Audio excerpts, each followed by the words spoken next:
अस्सलाम वालेकुम। सिरात मुस्तकीम चैनल में आप सबको मैं खुश आमदीद कहता हूँ। दोस्तों, आप लोग तमाम जानते हैं कि सऊदी अरब में ड्राइविंग लाइसेंस कितनी अहमियत रखता है। बहुत सारे गैर मुल्की अफराद सिर्फ ड्राइविंग लाइसेंस हासिल करने के बाद अच्छी जॉब हासिल कर लेते हैं।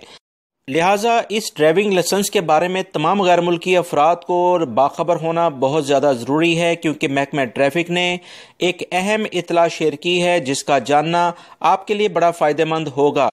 अगर आप मेरे इस चैनल पर नए व्यूवर हैं, नए देखने वाले हैं, तो जल्दी से मेरे चैनल को सब्सक्राइब कर लें ताकि ताज़ा तरीन खबरें जैसे ही मैं शेयर करूँगा फौरी तौर पर आपको मिलेंगी। तफसीलात कुछ ये हैं कि महकमा ट्रैफिक ने कहा है कि ड्राइविंग लाइसेंस और गाड़ियों की मलकियत कार्ड, जिसे हम इस्तेमारा कहते हैं, इसको अगर कोई शख्स देर से बनाएगा तो सालाना 100 रियाल के हिसाब से जुर्माना आयद किया जाएगा। मजीद उन्होंने बताया है कि अगर किसी का ड्राइविंग लाइसेंस या उसका मलकियती कार्ड, जिसे इस्तेमारा कहा जाता है, वो एक्सपायर होने वाला है तो 6 महीने पहले वो इसे दोबारा तजदीद यानी रिन्यू करवा सकता है। याद रखें कि 60 दिन के बाद जो भी इस्तेमारा है या ड्राइविंग लाइसेंस है, उस पर जो जुर्माना है उसकी मियाद बढ़ती रहती है। गुमशुदा ड्राइविंग लाइसेंस जारी करने के लिए FIR की कॉपी के बाद चालान की अदायगी फीस जमा कराई जाएगी और इसके बाद मुतबादिल यानी दूसरा लाइसेंस जारी किया जाएगा।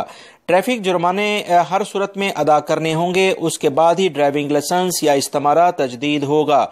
महकमा ट्रैफिक ने कहा है कि बगैर ड्राइविंग लाइसेंस या इस्तेमारे के अगर कोई भी शख्स गाड़ी चलाते हुए पकड़ा गया या खुदा न खास्ता ऐसी सूरत में कोई ट्रैफिक हादसा हो गया तो ये बहुत बड़ा जुर्म होगा। ड्राइविंग लाइसेंस, इंश्योरेंस और गाड़ी के जो पेपर हैं उसे हर वक्त अपडेट रखें। इसके बगैर गाड़ी किसी सूरत में ना चलाएं। ये जो मालूमात मैंने आपसे शेयर की हैं, इसे अपने दूसरे दोस्तों से भी शेयर करें ताकि वो भी फ़ायदा उठा सकें। अस्सलामु अलैकुम।